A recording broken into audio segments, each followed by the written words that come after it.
Good evening, I'm Mark Seal, and welcome to Final Score. It's our sports show where we'll talk about the headlines and the newsmakers of the week.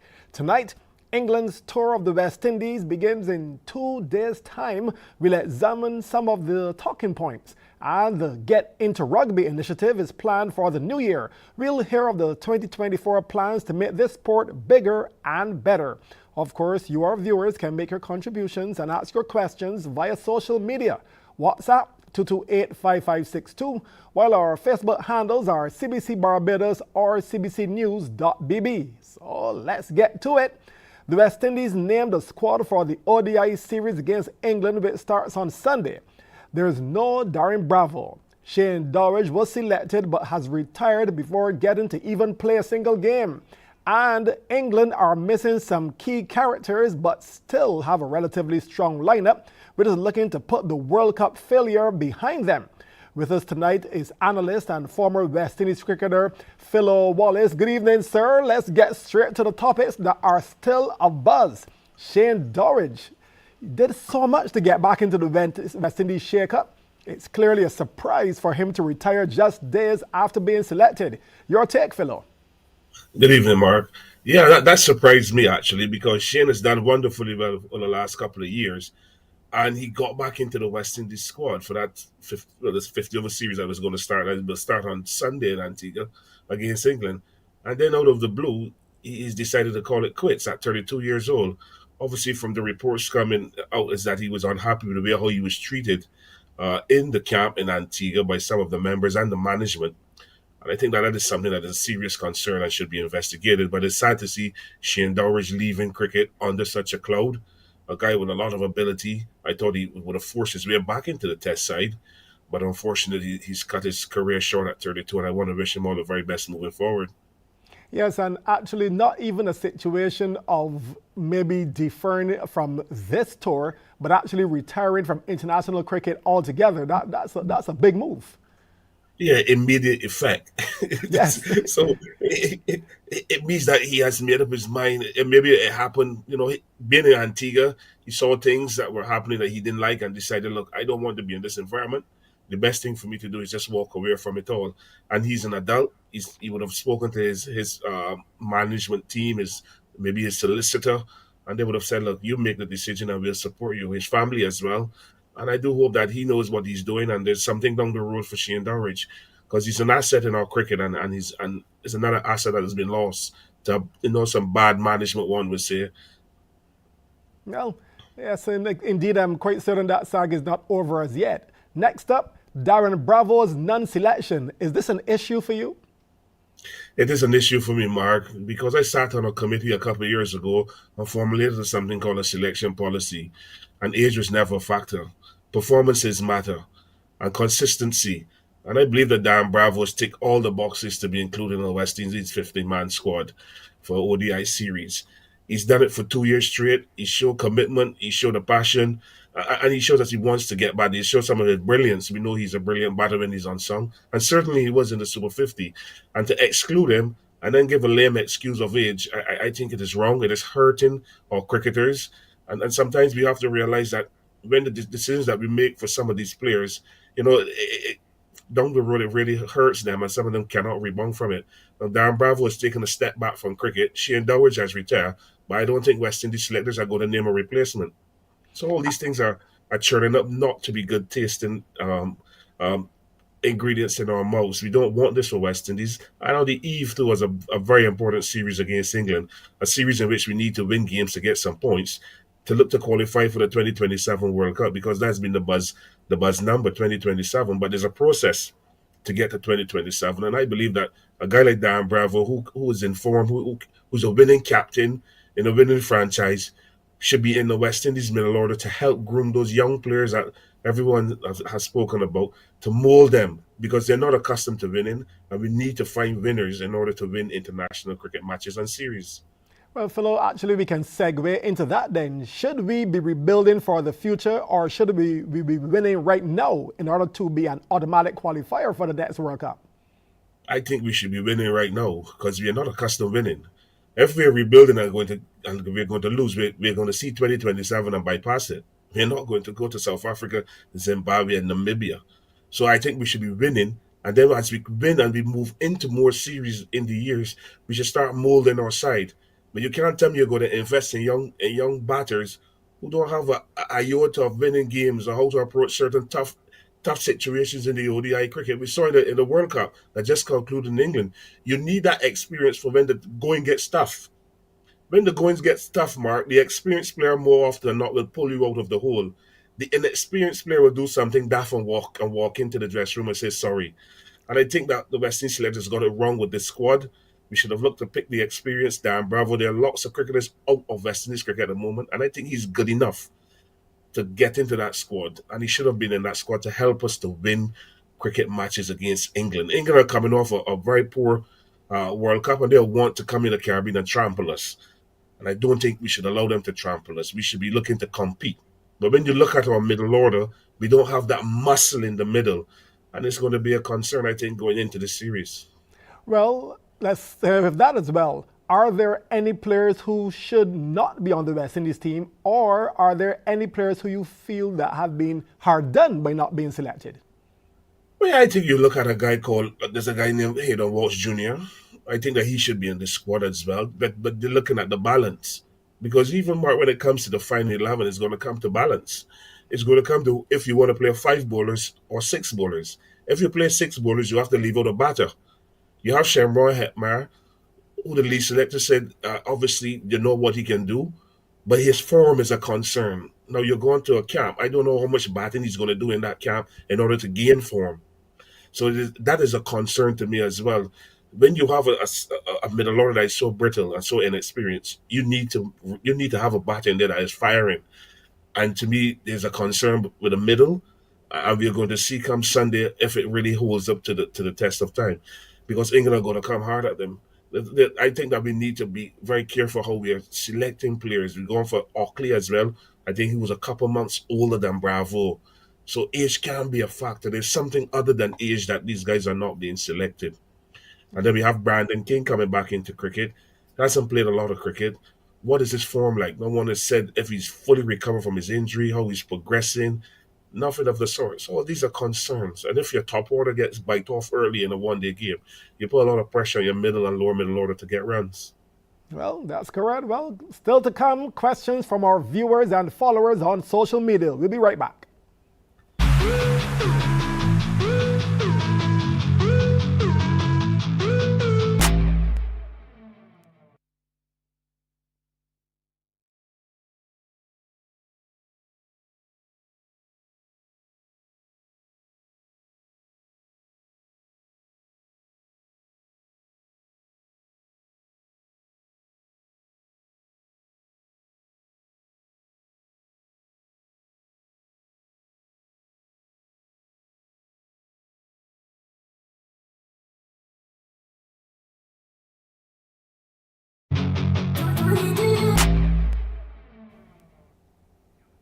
Welcome back to Final Score. We're with Philo Wallace talking about the West Indies England series coming up on Sunday. Let's now go to our social media pages for some questions. And Philo, first up, I can see here someone is asking, not naming a replacement for Dorridge is depriving a youngster from gaining experience. As you were indicating earlier, they have not replaced Dorridge, so they're sticking with now 14. Do you think they should name someone, especially someone young? Squad, and one pulled out, leave 14. So if your squad is going to be 15, why not include someone? You have the academy side there if you don't want to go back to Bravo, who's taking a step back from cricket. You have an academy side that's just been playing against Ireland. Choose one of those players, or even go back into the hat and pull from what you've been discussing in the Super 50 at the selection meeting, because I think the squad should be 15. Suppose two guys come down injured, what you going to do? Correct. Well, let's go now to the second question. Someone is asking, you don't name Bravo, but you select Otley. You were talking about that just now. Yes, I was talking to him because they said that Otley is 33 apparently. He's going to be 34 later this year. Bravo is 34. What is the big difference in a couple of weeks?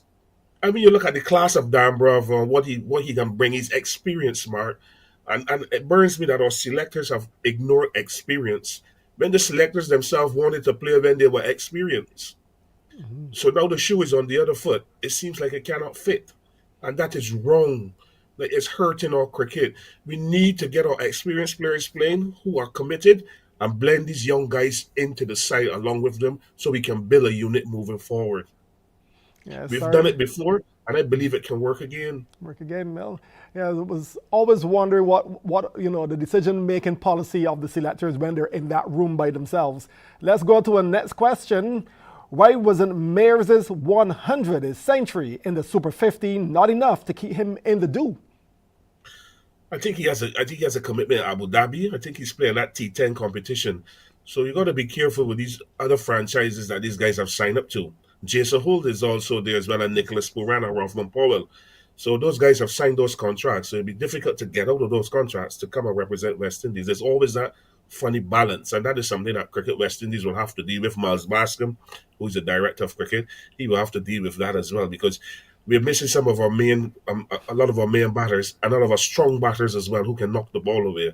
So obviously they've opted to go to Abu Dhabi, and that is the decision that they have made. They've made room for other young players there so that they can live up to the true test of time. Yes, quite a few West Indies players are in that T10 competition. No Mark Wood, no Chris Wokes, or no Geoffrey Archer. So I hope the pitches are going to be quick and bouncy. Someone is suggesting that, well, I think Wokes is playing, but they're suggesting that now that we don't have the express players like Wood, coming at us, that our pitches should be fast and bouncy. What do you think? It's not only Wood that is fast, Mark. There's a guy called Gus Atkinson who plays for Surrey. He goes at 140, 145 kilometers per hour. Wow. He's quick. So don't only expect Mark. Well, the English selectors have picked a very good ODI squad. They're coming hard at the West Indies. So if that person who wrote that note wants fast pitches, they're gonna get and they get fast pitches. They're gonna see the ball bouncing through to Josh Butler's head regularly. Brandon Carson, those guys are not slow bowlers. They are quick bowlers. The English have invested in fast bowlers because they realize that fast bowling is the key to success. So what do you think? What do you think that, because we have a couple pacers, I guess, on our team, what sort of pitches do you think we should have? I think we should have good ODI pitches where there's something there for the bowlers and the batters. We have Azari Joseph, O'Shane Thomas, Romario Shepherd, and we also have young Matthew Ford. Whoever is selected to play in that final 11, those fast bowlers must be given something that they can work with. We are playing at home, Mark. I think we should stop from hiding and playing on slow pitches and let's play on good cricket pitches so we can get some good cricket going and our batters can understand what is required. The next World Cup in 2027 is going to be in South Africa. I can't see a lot of spinning pitches down there. So we need to start at home and let our home runs beat and get proper 50 over pitches out for this series. Next up on social media, someone is picking the team. Philo, they said, Ford is in my starting 11. Is he in your starting 11? It's going to be difficult, man. It's going to be the balance. Again, it's how that the surface that Vivian Richards looks. It's all if they want to play six bowlers. Are they going to go in with four seamers? Are you going to go in with O'Shane Thomas, Alzari Joseph, Matthew Ford, and Shepherd? That's four seamers. Can we afford four seamers?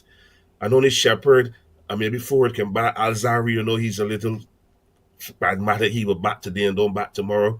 I prefer to go with maybe the three seamers. I would like to see six bowlers in this West Indies starting 11. How they fit them in is the selector's headache, but I would like to see six because I think five is going to be a little too thin for us, and we don't know the form of our bowlers as well. So you're talking about five frontline bowlers and not Five people like frontline bowlers. I Chase? would like to see six frontline bowlers. My six would be O'Shane Thomas, Alzari Joseph, Romario Shepherd. I would like to see Carrier, Chase, and Moti. My six. If they put Matthew Ford in, I'm not angry at Matthew Ford. But then you have to leave out a spinner.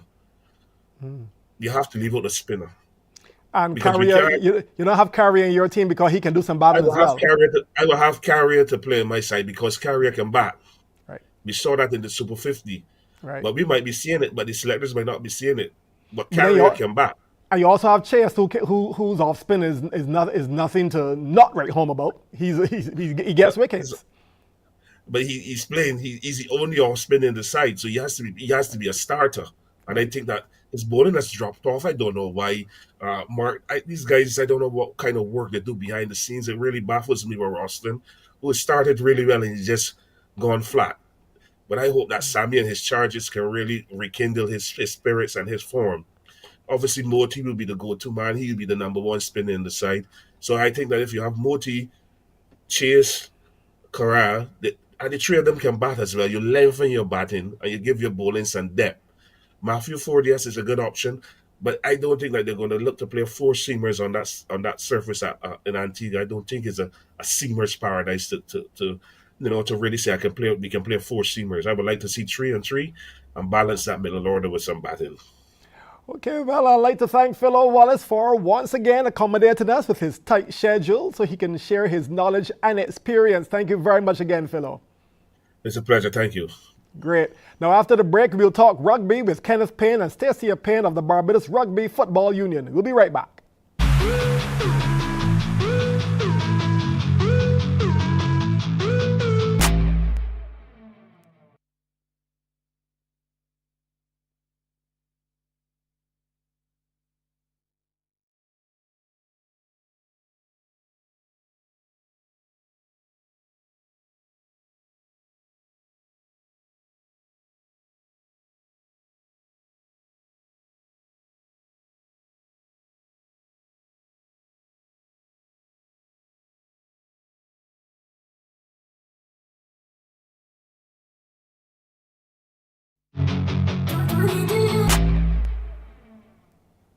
We're back with final score as we say goodnight to Kenneth Payne, the Vice President of the Barbados Rugby Football Union, and Stacia Payne, a player and coach with the Get Into Rugby initiative. So, KP, let's start with you. Sum up the year for rugby. How was 2023 for the sport? Hey, good night, Mark. Good night, viewers. It was a tough year for us because we're now coming back out of COVID. Rugby being a contact sport, we were one of the last to be released to start back playing. So that put a damper on a lot of things we did. But we had a 15th match in Trinidad. The girls have been to Trinidad as well, and they've been to St. Lucia. So rugby's picking up, and we started back our JR program. So we are focusing on the youth, and we are trying to rebuild rugby at the Garrison. Right now, we're in the process of installing lights through the Sports Council and putting in some irrigation, so that in the start of by January we should have a proper pitch where rugby can be played again. And I understand Barbados is being represented in the Grenada Rugby World 7 that started today and Yes, ends we are. tomorrow. What are our chances? How are we playing there? We've won two, lost one. The guys looking good, but the real test comes tomorrow when they meet the top teams. Because tomorrow they play Atlantis and those other guys, so we'll see how they do tomorrow. But we're looking good. And I understand we may also have some players that are actually there but playing with some other teams, maybe? Yes, because of the structure of the tournament, that tournament used to be in Barbados. It is a club tournament, really. And some of the players have been drafted into other teams like Misfits. So there are other Caribbean teams, there are other teams of the diaspora who select players from across the region. And some of our players have made it to that. Some of the ladies as well are playing for the teams in Grenada. So yes, we are well represented. And Stacia, you can come in here now. There was to be the Get Into Rugby Festival this month, but it has been pushed back to next year. Tell us about that festival. All right, so right now we are in 3 secondary schools. We have Harrison College, Princess Margaret, as well as Queen's College. And we are trying to host an inter-school competition. As you said, it was supposed to be coming up this month, but we pushed it back. So what we are doing is tag rugby. It's not full contact rugby. The Get Into the Rugby program actually tries to introduce both children and adults into the game via the tag rugby type of rugby. So we will be having that next year between the schools. And for those who may not know, what's the difference between tag rugby and full contact rugby? Okay, so tag rugbies, some people might know it as flag rugby, where tags are used as the contact. So there's no player-on-player contact. It is actually contact between the player and the tags that they will be worn around their waist. So this is a much safer and easier way to segue into actual rugby. So you will get to learn the actual, like the feel, how to find space, how to interact with players on the field without the contact segment of it. And the festival, of course, you're talking about an inter-school competition. Yes. Do you have any plans, or maybe, I don't know if KP could answer this one, what are the plans for expanding into more schools? I know when I went to school, law school, they had a very vibrant rugby program, but then again, our games teacher at the time was from England. He was into rugby. Any plans of trying to get it into more schools? Yes, through the initiative of the Sports Council, we have secured some funds, and early in the year, we're going to start an outreach program where we go into communities to introduce them to the tag and touch rugby. The difference between tag and touch is in touch, you don't use tags, you just use your hands to touch the player. There's no strong contact, and it is easier to demonstrate because tag is equipment based, and if you don't have adequate amount of tags, you can still play touch rugby. So we have a program to the Sports Council, to which they've given us their blessing. And early in the new year, right down until approximately June, we'll be rolling out that program. Okay, Stacey, KP, I know you're a coach as well. Stacey, you are specifically a coach for to get into rugby. The level of rugby in Barbados, first at the developmental level and then at our highest level, what is the level of rugby right now? Are we playing good? Yes, I think that we have a lot of opportunity for growth, but I also think that the level that we are currently playing at is up there with the rest of the region.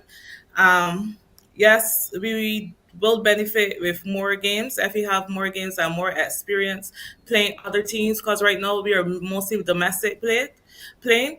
And I think that we have good potential to be out there. And before the next year, I think that there's going to be a big noise around Barbados rugby.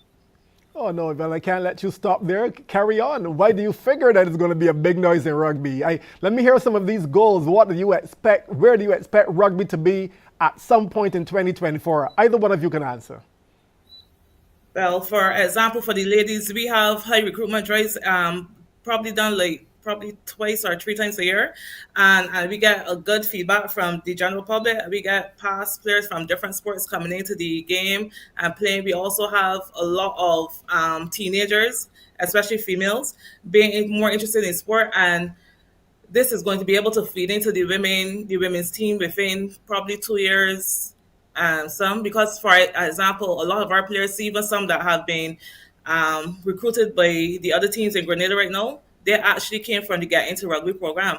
I know they are at the level that they're playing international rugby. So I think within the next year, from the schools and the children that will be going into, that will be leaving school and coming into the women's program, the under-19 program, I think that we have good talent there and that we'll be able to be up there with the rest of the region. And Kenneth, Stacey spoke so highly of the women. Get in here about the men. What's the level of the men's rugby in Barbados? We have pretty good talent with the men. As I said, we can hold our own with the region.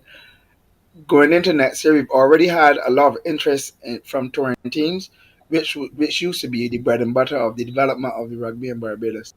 So now that we're out of COVID and teams are traveling again, we're starting to drum up some interest. Once we have those lights up, you see a rugby which is more convenient for people who work. They can come over, they can watch, and they can play. So with competition coming in, as Stacey said, playing more and more games, we will get better.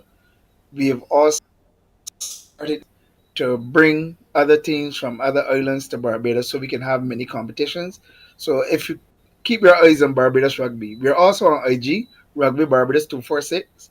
So if you want to find out anything about us, go on IG and we'll keep you posted. What about the long-term future? Because clearly both of you are on the same page that we can hold our own in the region.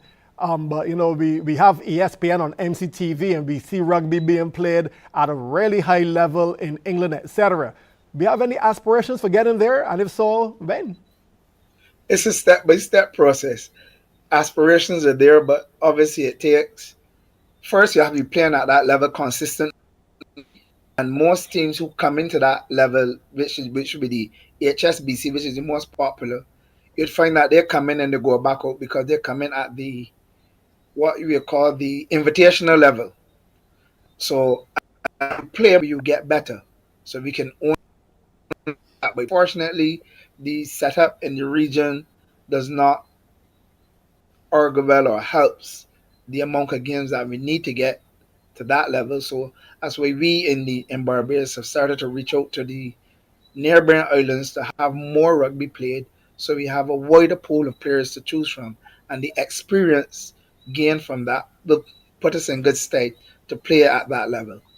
Okay, so bring it down a notch then. If we are not yet to that international level, regionally, what are we aiming for? Is there a Carifta, CAC, Pan Am? What are the tournaments that we aim for regionally? You have the Crifter, there's CSC rugby, there's Pan Am rugby, and there's also a beach rugby. So we aim to compete at all of those. And the girls came back from Colombia last year with a bronze medal. The guys they had silver, but we're looking now to grow that level so we have different facets of the game. And with more, as I said, with more rugby, you get more publicity, more people get interested and drawn to the sport because the goal of more sports people is to represent their country. And there's no greater honor than putting on blue and gold and striding onto a field with people cheering for you from home and abroad, representing Barbados. Well, so Kenneth, Stacio, from what y'all have said, we need to have you back on this show sometime next year. Definitely. We said rugby, we're going to be shouting it from the rooftops, and it's going to be a bigger sport in 2024. So I look forward to having both of you or anyone else on the union to come and join us on Final Score and give us an update on the development. For sure. Brilliant. We'll be right back to wrap up Final Score in a moment.